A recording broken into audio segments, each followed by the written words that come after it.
Welcome to the Ask the Expert Show with local celebrity host Steve-O. Sit back each week while Steve-O educates you with live in-studio experts, such as lawyers, doctors, home improvement, and financial experts in their field. Call in and have your questions answered each week at 888-565-1470. Now, here is Steve-O with today's expert in their field.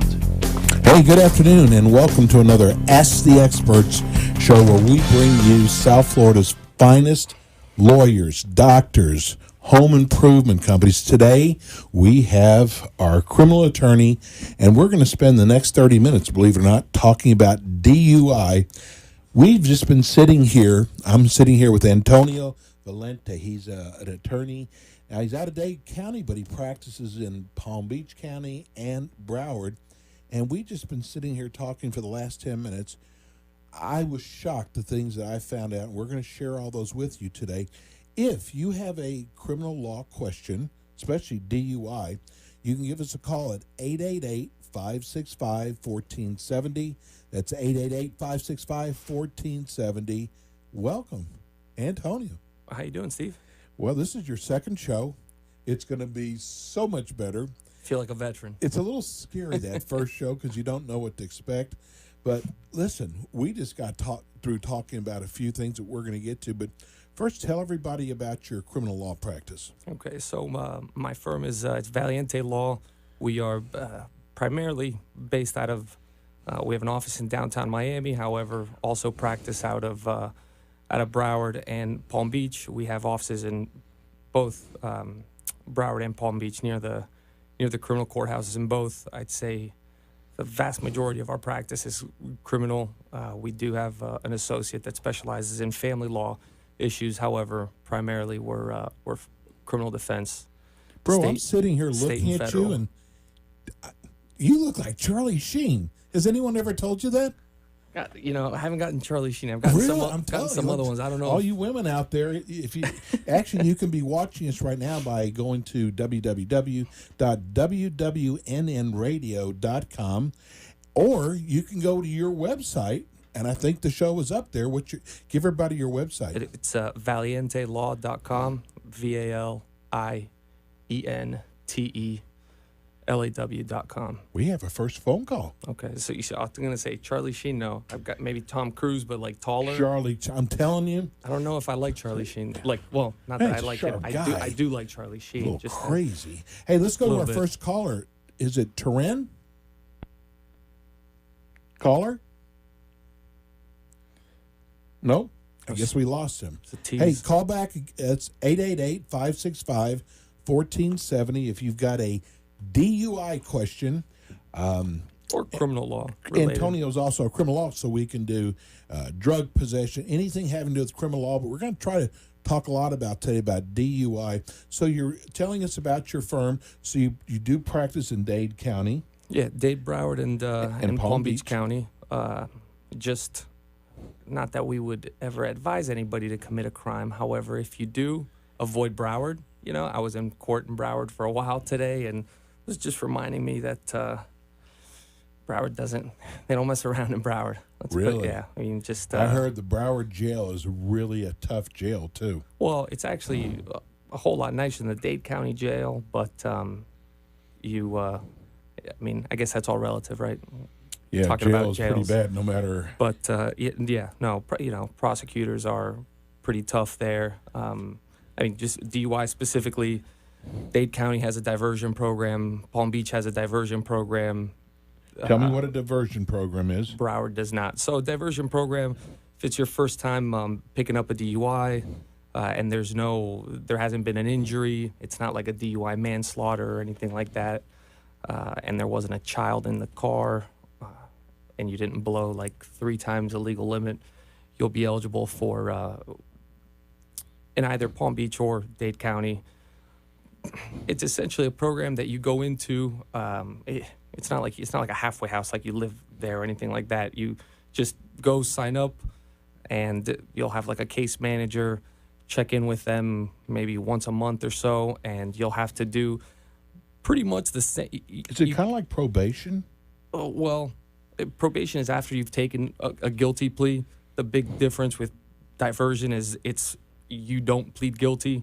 You know, before pleading guilty, they kind of hit the pause button on the trial case, and they'll say, all right, you go basically do what we tell you to do. In Dade and Palm Beach, it's pretty standard. It's, for the most part, you have to do the same thing that you would have to do if you did plead guilty to a DUI. However, you're doing it, you know, without having to plead guilty. You're going to have to do So DUI. it doesn't go on your record as admission to guilt. Well, so that's correct. If you successfully complete the program, which means, you know, doing the DUI school, doing, you know, depending on whether you blew or not, and if you did, how high you blew, will determine if you need to put a ignition interlock device, which is that device you put on, they install on your car, where you have to blow Before you can turn it on. Yeah, which it's not just before you turn it on. So if you try to be sneaky and have a friend blow for you, no. 5 minutes after you're driving, it beeps and you got to blow again. And then it's continuous every 15 or 20 minutes, if I'm not mistaken. Anyway, you do all of those things within 6 months or 9 months. Then when you can go back into court, they'll reduce your DUI charge to a reckless driving, which is a less serious crime to start off with. Instead of a first-degree misdemeanor, it's a second-degree misdemeanor, and you'll get a withhold of adjudication, meaning it's not going to affect your insurance. You're not going to get points on your license.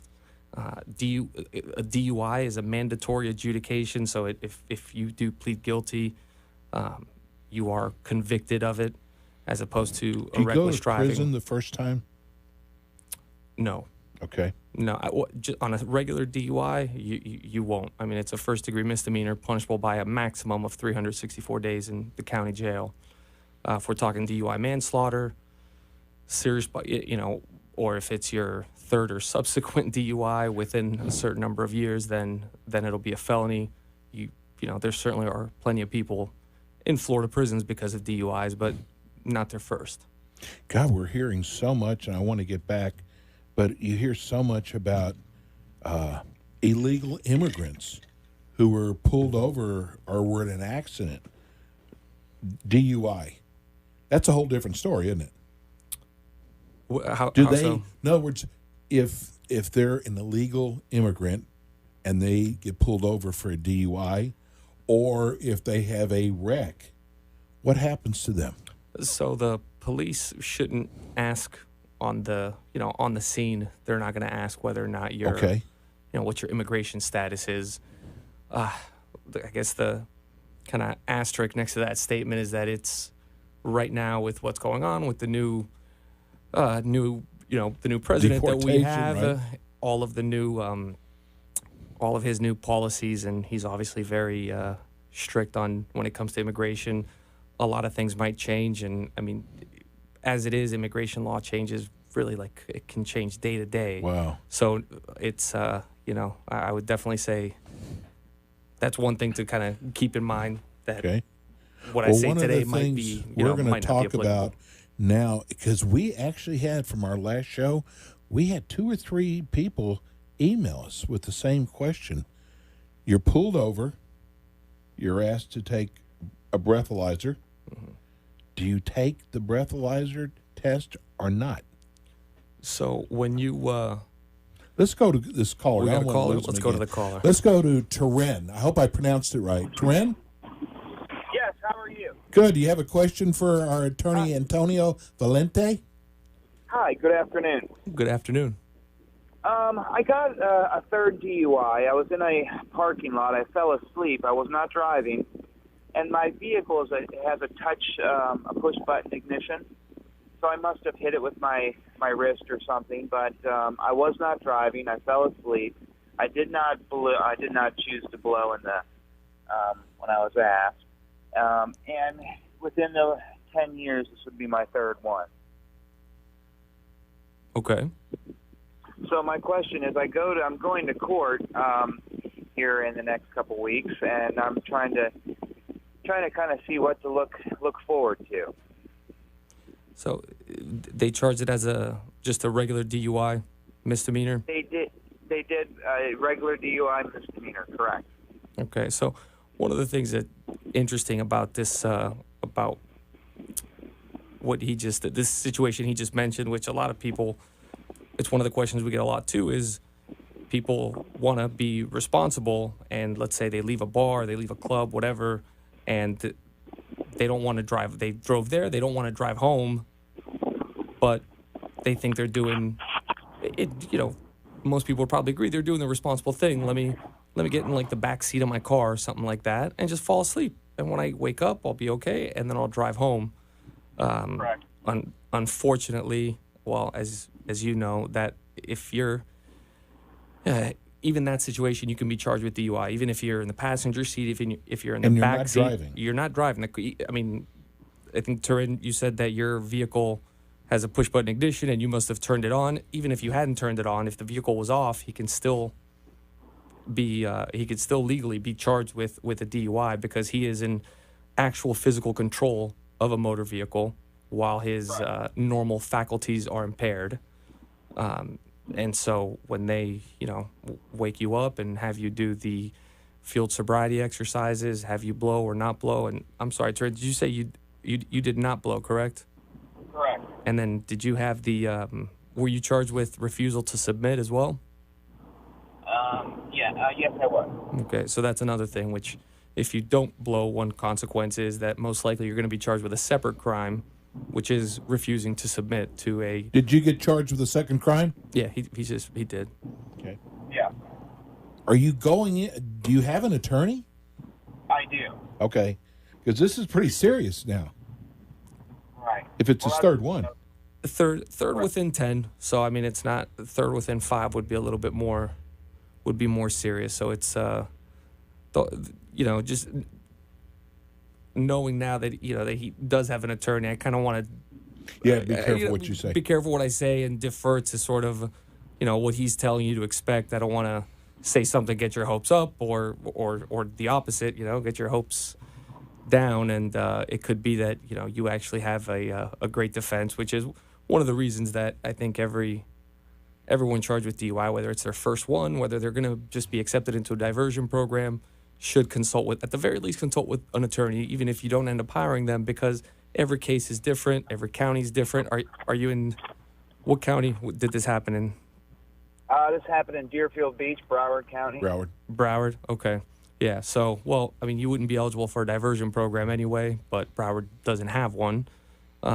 So, every judge is different. The prosecutors are different. He's going to have to, I would, there are statutory minimums that if you end up having to accept a plea, there are certain minimums that, that you would be facing. Like I said, I'd probably recommend talk to your counsel about that. Right. Okay. All righty. Well, thank you very much for your time. Hey, good luck to you. Absolutely. Thank you. Wow. Second show, are your first caller already? Man, it's tough out there. It is. No, and But here he's trying to do the right thing.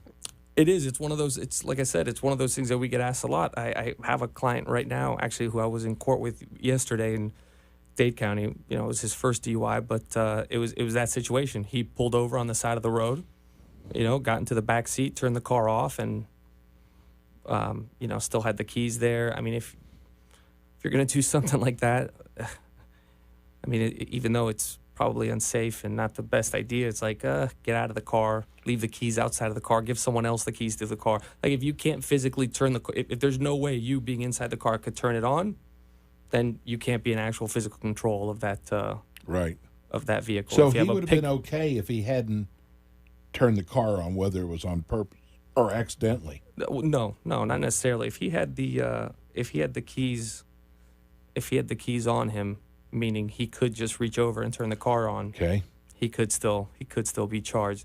The idea being that, you could be pulled over on the side of the road. You could be behind the wheel. Maybe just you stopped to, I don't know. You spilled your beer on the floorboard of your car, for example, and a cop stops behind you, and you jump into the back seat.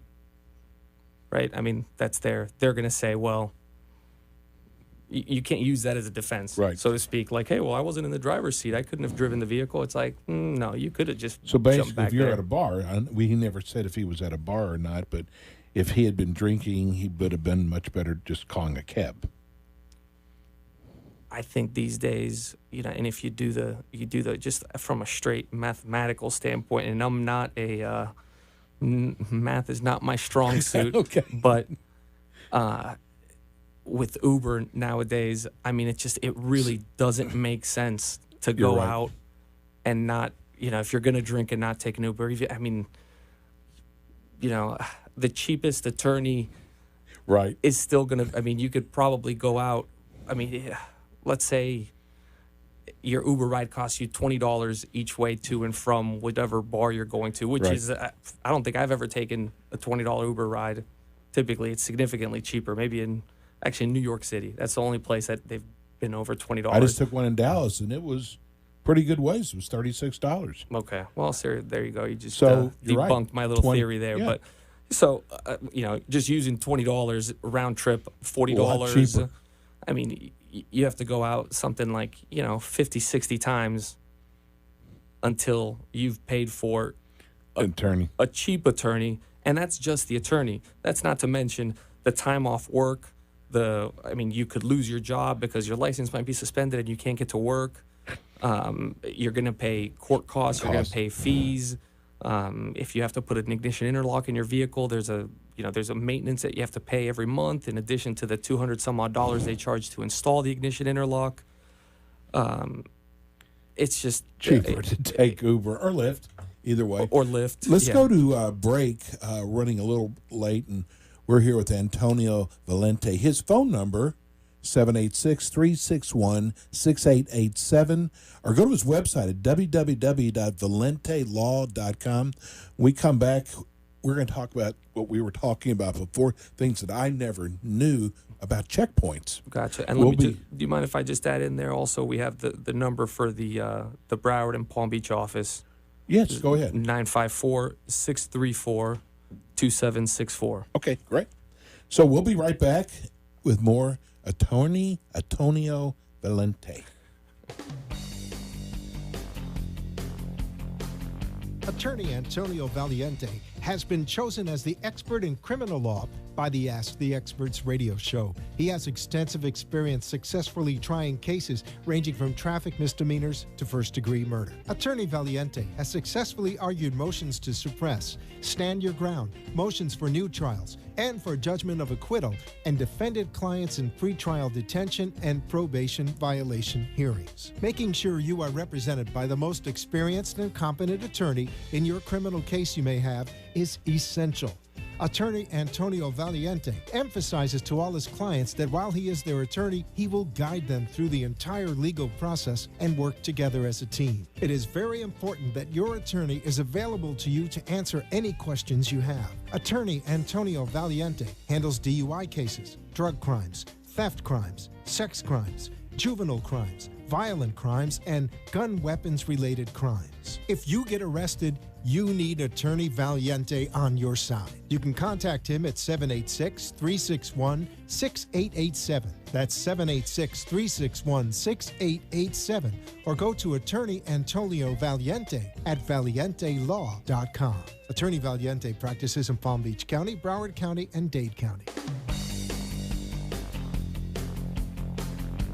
And we're back. We're here with Attorney Antonio Valiente, and we're going to talk about, which we were talking about before the show, these checkpoints. You told me things about checkpoints that I had no idea.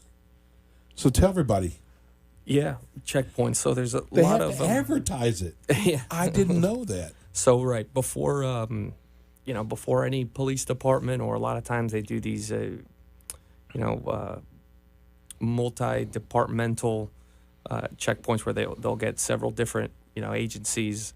In Broward and Palm Beach, you don't have as many different jurisdictions as you do like in Dade County, where you Right. have Dade County Police, but you have Could have the sheriff's department. South Miami, Doral, Sweetwater, Golden Beach. I mean, I think there's over 50 different jurisdictions. So yes, they do have to they have to add literally put an ad out in the paper in advance of the checkpoint so that people know.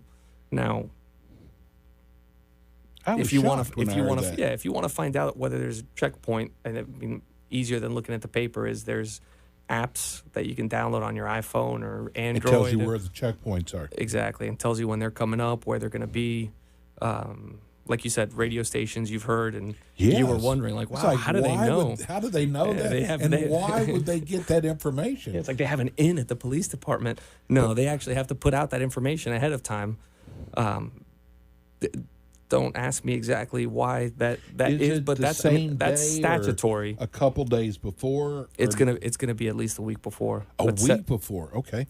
Then aside from that, the checkpoints themselves have to have specific parameters that they set beforehand in terms of how they're going to, what cars they're going to stop.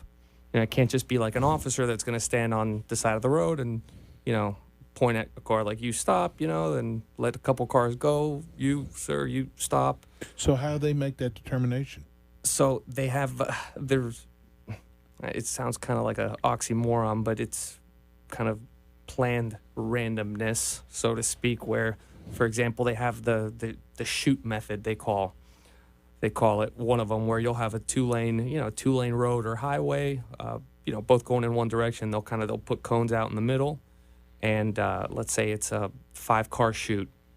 What they'll do is, as soon as they open that checkpoint, the next 5 cars that drive by, there's going to be an officer that's going to direct all of them into the right lane. Okay. And they have to stop 5 cars. Once those 5 cars are in the chute and they stop, every other car just has to go by. Police can't stop them. I mean, there could be some guy, just swerving, acting crazy. I mean, they could be stopped, irrespective of the checkpoint, right? But, they can't stop him. They can't put him as part of the checkpoint. They can only stop those 5 cars. Then, you'll typically have at least one officer per car will go up to the window, and it'll just be like a very brief interaction with the driver, make sure that there's no obvious signs of impairment. What they're looking for is slurred speech, bloodshot, watery eyes, flushed face, slurred speech, and bloodshot, watery eyes. Call it the trilogy. It's kind of what they needed for probable cause. Can you go smell too? Absolutely, yeah. Okay. Odor of an alcoholic beverage. Now they can't say, I smelt beer on him, or, whiskey or whatever, because technically alcohol is, it doesn't have ethanol. Okay. Doesn't have an odor. It's odorless. Okay. So you can smell out. You could smell the odor of an alcoholic beverage, but if you say, well, I smelt beer, and we're getting kind of in the weeds there. I got but you. They're so that, in this brief interaction they'll have with the person to determine, do they see any signs of impairment? Do they have a valid license, their registration is valid, etc. If it is, they'll let them go. If not, a lot of times they'll do this next to like a strip mall or somewhere that has a large parking lot, so they can, then the people that they need to, inquire further, or maybe they have probable cause to have them get out of their vehicle and ask them to do field sobriety exercises. They'll have them do them there. Once all the cars have cleared the chute, either because they were, further pulled over or let go, then from that moment, again, the next 5 cars have to fill it up. So they don't stop anybody until all 5, they're finished with all 5 cars. Correct. Okay. Yeah. Where do they usually set up at? Is it on the highway, on the interstates, on a busy, like, for example, we have 441. Yeah, so State Highway. Where do they normally set up at? Typically, it's not on interstates, because on interstates it would be Florida Highway Patrol jurisdiction. You're going to find it more busy areas in that, in that city, nearby some large intersections, near somewhere, not on Las Olas, but maybe, nearby in Miami Beach. Commercial or something. In Miami Beach, you'll see them like on the MacArthur Causeway sometimes going to the beach, sometimes leaving the beach. I mean, Gotcha. It's not always one, it's not always one or the other. But if it's a checkpoint, they have to advertise when they're going to be set up and where. Right. And not just that, but then that at the checkpoint itself, before you get to the checkpoint, there needs to be, there has to be a sign, and usually it's just one of those like mobile street signs that they'll, with like a trailer Right. put up that has that'll alert you to construction, and it has to tell you that there's that you're coming up on a DUI checkpoint. So kind of further letting you know that DUI checkpoint's coming up. What they don't have to let you know, but what I think is one of probably the best piece of information that I could give about checkpoints We've is got that a couple minutes. yeah, checkpoint. So there has to be a way for you to, once they've given, once you've been alerted to the fact that there's a checkpoint because there's a sign flashing or there's a sign that there's a checkpoint coming up, there has to be a way for you to get out of Going through the checkpoint. Of going through the checkpoint, exactly, where you can make a U-turn, where you can make a left turn, a right turn, some way for you to legally avoid the checkpoint. And I know it sounds completely counterintuitive. If they see you do that, can they come after you? Right. So they specifically cannot stop you. Let's say that the way to avoid a particular checkpoint is at a stop sign you can make a left turn. So you go and you take that left turn. You cannot be pulled over. Wow. For taking that left turn. Now, let's say you didn't come to a complete stop. Right. You didn't signal, or you committed some other traffic violation. You can be stopped. However, your choice to take that the exit route can't be used as the reason to stop you. And no, but cops know this, and they know that most people don't know about this. So Right. whatever that, again, using the example of the left turn, that's your way to avoid the checkpoint or the U-turn. They'll park a cruiser right there at that left turn and make sure that you know that there's a cruiser. So most people will think, well, can I get out of this? Yeah, look, there's a left turn. No, there's a cop right there. So Wow. you think, most people would think, well, no, I can't get out of this because if I make a left turn, they're going to pull me over. But Well, this has been the fastest 30 minutes in radio. Let's give everybody, first of all, give them your website.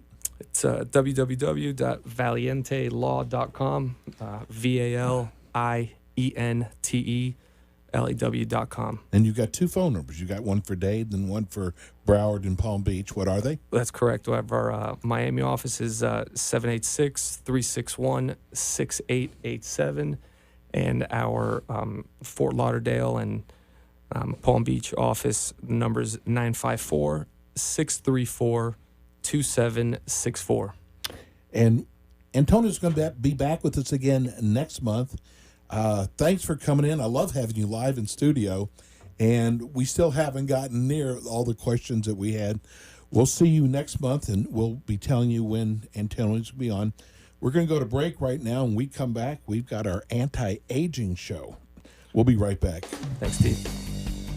Attorney Antonio Valiente has been chosen as the expert in criminal law by the Ask the Experts radio show. He has extensive experience successfully trying cases ranging from traffic misdemeanors to first-degree murder. Attorney Valiente has successfully argued motions to suppress, stand your ground, motions for new trials, and for judgment of acquittal, and defended clients in pretrial detention and probation violation hearings. Making sure you are represented by the most experienced and competent attorney in your criminal case you may have is essential.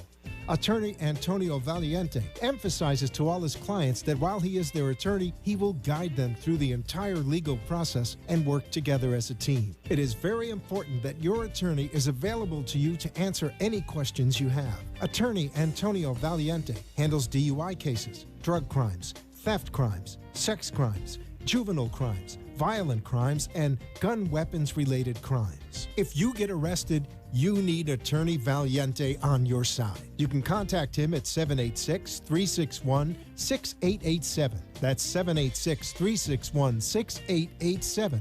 Or go to Attorney Antonio Valiente at valientelaw.com.